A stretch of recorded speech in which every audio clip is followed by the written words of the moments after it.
I just wanted to come on and record my thoughts. And my last video, I talked about how I had listened to a video about the tribulation saints, and the person was saying that there's only 2 resurrections, and that the resurrection and therefore the rapture must have been at the end of the tribulation, because these beheaded for Christ were in heaven. And in my video, I had just heard it, I'm thinking about it, and postulating different ideas, and said I had to go back and read it. But when you do go back, it says that they cried out, when will we be avenged, basically, or when is our time? And they were told that they needed to wait until the number was complete and more people were beheaded as they were. So if the resurrection happened, they wouldn't still be waiting for more people in their group. Okay? So this leads me to a whole different point, which is, you really need to be able to defend your point of view and your faith, especially, when it comes to the gospel and Jesus, and you encounter people, we're working for the kingdom, talking to people, and people have all kinds of objections and different beliefs. And I guess it is kind of insulting. I was thinking about it the other day. What if someone came to my life and told me, well, what you believe is wrong and you need to believe this? I would be very offended. So I always try to tread lightly, but at least tell them my point of view and get it out there, and be able to answer their questions. So I still am a pre-tribulation rapture believer. And, we're looking up and we're waiting. And those of us that are looking up and waiting, I just heard a video today reminding me how blessed we are. Okay? And so defending the faith.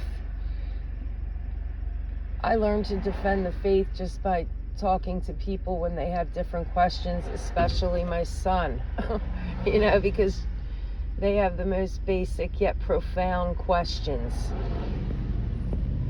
And sometimes, a lot of times, we don't have the thoughts of God or the mind of God, and, we see through a glass dimly. But I do tell them my thoughts, like the number one thought being, well, if God's so great, why is there evil in the world? And my basic answer to that is because that's what we chose. He told us not to choose the apple. We wanted to see what evil was, and he gave us our choice because we have free will. And we were, cast into this world until he calls us home, and we will experience what we wanted. Why are we all born evil? Well, right because of that. Not that we're born evil, but we're born sinless, not in our original created state that God wanted us to be when he created Adam and Eve. So because they were thrust into, I think of it as they lost their Shekinah glory, they're now thrust into the material world. All of us are born in the material world. That's just how it is. And because we're material, fleshly, we will all have that battle of the flesh against the spirit. And you think about it in the most simple terms, food. Flesh tries to rule, and you want to eat, and it tastes so good, and you want more, and you want more, and you eat even though you're not hungry, and you eat bad stuff, and this, but people still do it. It's because we're in our fleshly body. And of course, Adam and Eve did eat, but they had a different state. Even if you just think of it that they were able to now see that they were naked. Their state had been changed. Something was changed about them. So, you need to be able to defend the faith. Why is there evil? Because we chose it. Why do they think we're born with original sin? Because we were born from a fallen state. Okay? The other one, there's so many questions. or objections that people have. But as you talk to them, if I can't answer them right away, I go home and I think about it. Like this video that I saw. How am I going to talk to someone that's presenting, a post-tribulation view when I don't believe in it? And it's not a matter of salvation, but, it's important to me because the blessed hope, that's the blessed hope. I don't want anyone stealing my hope and telling me that, because that's, I think it's curious because I wake up like every morning and the first thing I think about is, it's great, not that it's curious, but Jesus and the rapture, and I'm watching things and sometimes I'm just like, I do say many times, Kelly, there's nothing on there that's really going to tell you what you want to hear, I guess, which is when it is. But, but it is encouraging. We need to keep watching. We're promised a crown for watching. Not that we're doing it for the crown, but we're blessed. Those who are watching are blessed. And I heard a video today of what a small remnant it is, which, you don't really kind of want to think that. And sometimes maybe I don't think that because I'm always watching YouTube videos and that whole community, everybody, is watching and blah, blah, blah. But in real life, yeah, it's very few people. Even the people that I tell, even the Christians, like I said, I didn't post the video, but yeah, I get some eye rolls. Okay? I get the old, oh, well, we just have to live for today. No one knows the day or the hour. No, we were commanded to watch. Jesus gave us the signs. I just listened to a fabulous video about, the beginning of sorrows and that life is tribulation, and how when Jesus talks at the end of the tribulation of those days, he will come on the clouds. So that's, again, talking about the rapture. We're enduring tribulation as Christians since the beginning of the persecution of the church, and Jesus coming on the clouds. We're going to meet him in the clouds with the trumpet together, his elect in the earth. If this was at the post-tribulation, Jesus actually comes to the earth. You don't meet him in the clouds.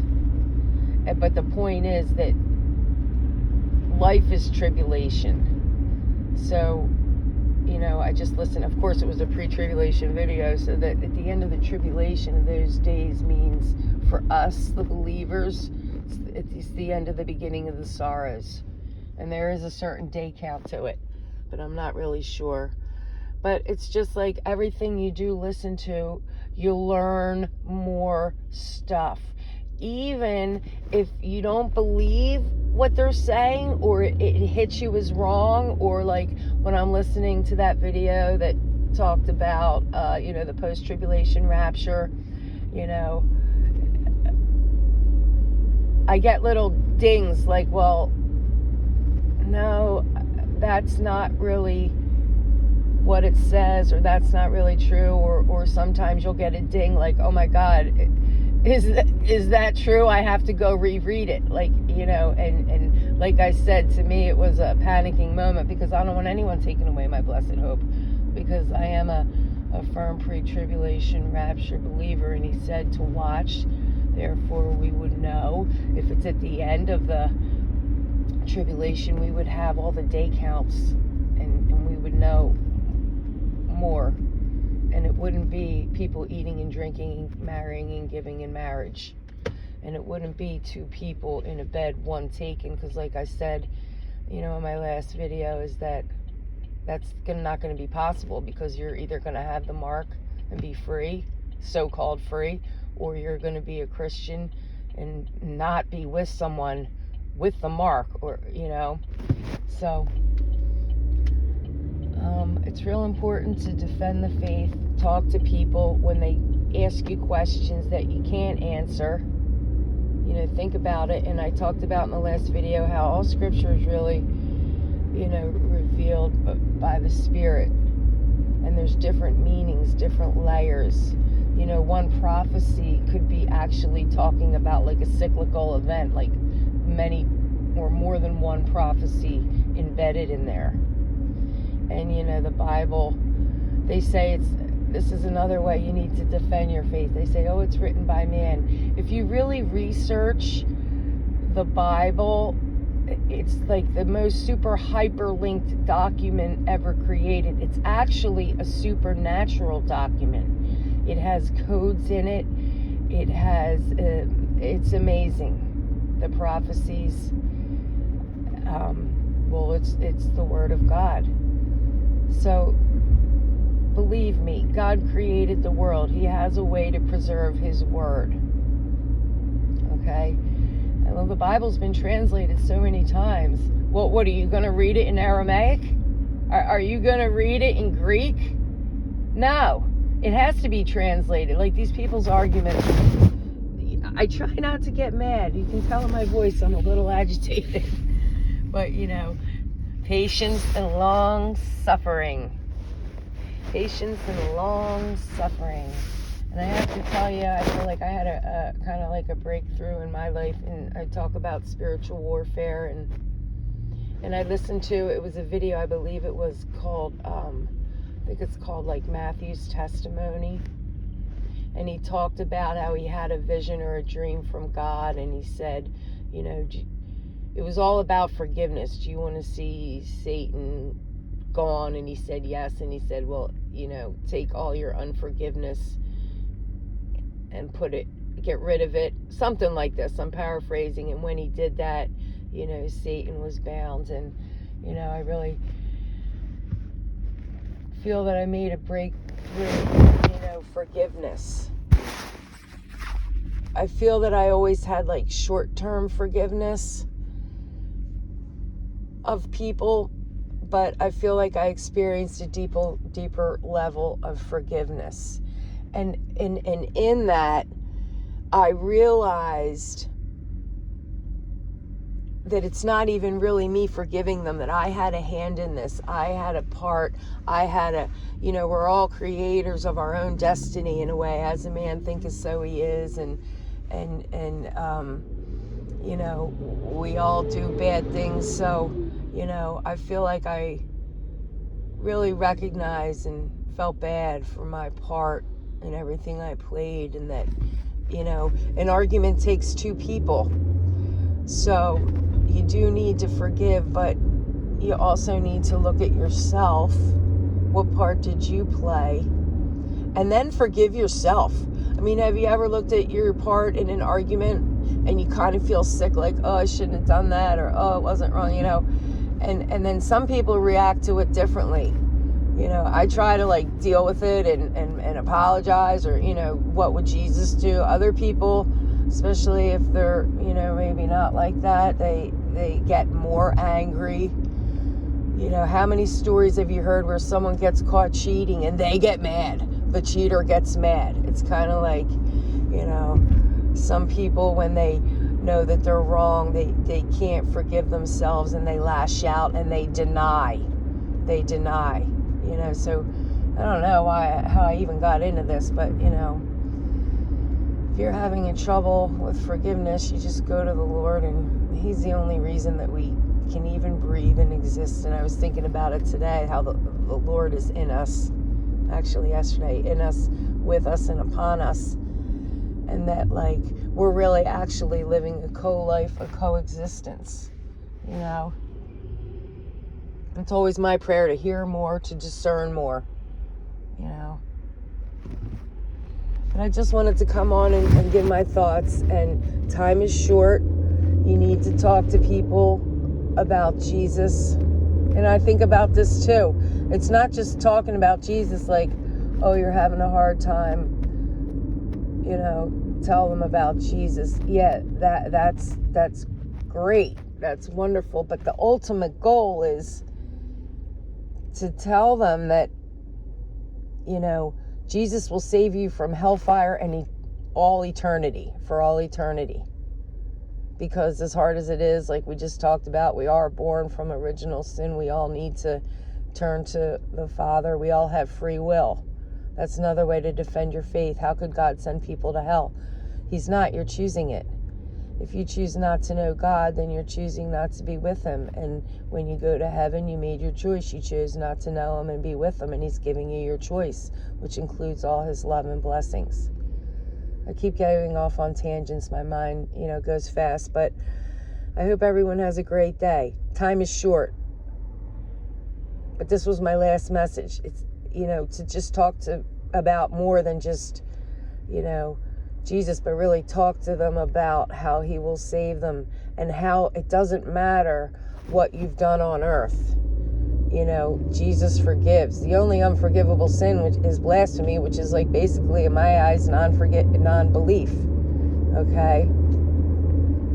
So, you ever wonder why Jesus said, "Depart from me, I never knew you," when the people came to him who weren't accepted and said, "Lord, Lord, haven't we prophesied in your name? Haven't we rebuked spirits in your name?" The reason they were rejected was because it was all about, look what I did, look what I did, look what I bring to the table. Like, there is no earning your way into heaven. I'm getting loud now. There is no earning your way into heaven, no matter what you do. And conversely, no matter how bad you think you've done,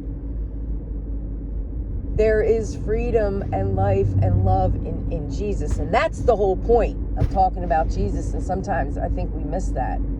Or what I find is I don't have enough time to, usually you talk to people, it's like real briefly. It's hard. So we just need to pray, but time is short. It says, in the end, all those who call upon the name of the Lord will be saved. Now that, in your heart, do you really believe Jesus will save you? Or are you bringing to the table, well, I did this, I did that? It's Jesus only. Or conversely, and I hope nobody feels this way, like, oh God, I can't be saved, I did too much. That is absolutely wrong. I always tell my son, Paul was a murderer of Christians, and he wrote most of the Bible. David, man after God's own heart, I believe it was him that, fathered a child with his best friend's wife and sent his best friend off to war to get killed. All right, so God fixes, God changes. Another thing, you don't have to be perfect to go to God. Don't be embarrassed, don't be ashamed. He's already in you. He knows you. He knows more than you. So just go to him